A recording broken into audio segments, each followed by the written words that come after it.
So, hello, good morning mga nanay warriors. So, ngayon na, nag-prepare tayo para sa pagtatrabaho. Alis tayo kasi nga may duty tayo ngayon sa Alihis branch namin, no? So, yung duty ko ngayon is magiging 8 AM to 8 PM. So, yun nga, iwanan ko muna yung mga nakshis.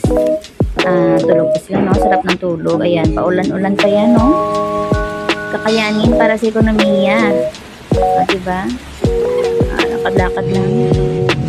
At yung mga gawa, kailangan natin ng pera, mga nin. Wala pa nga tao, so nga. Kaya,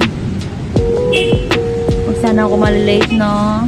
Bilisan mo manong driver. Ayan, ang bilis. Downtown area na ako.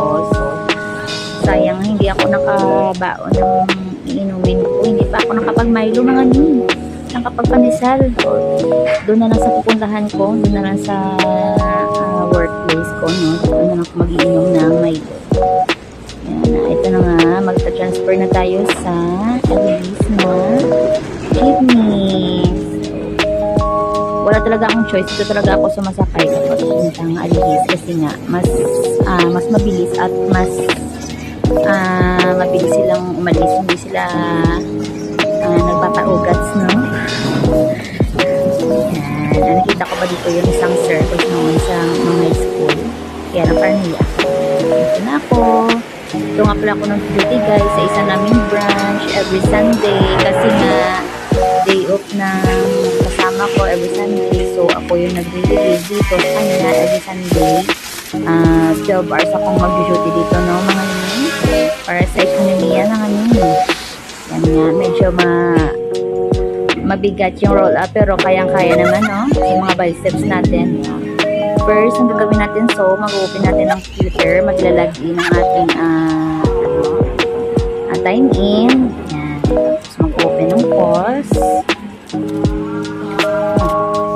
Magbibilang ng ating mga petty cash. So, meron pa akong hindi nabuksang roll up. So, natin muna naman nini. Yan, bigat-bigat, sakit sa puson. Char. Pero kaya na ang kakayanin para sa Pilipinas. Medyo malamig pa mga mix na maaga pa at wala pa masyadong tao. So, linis-linis muna tayo habang wala pang nabibili, wala pang customers. So, ayos-ayos ng konti. Punas-punas sa gilid-gilid. Kasi pag maraming alikabok, nakakahiya naman dito sa customer ng mga alikabok mo.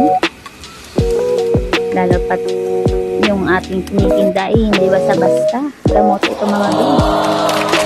Dapat malinis at organize yung ating mga bilang isang pharmacy assistant.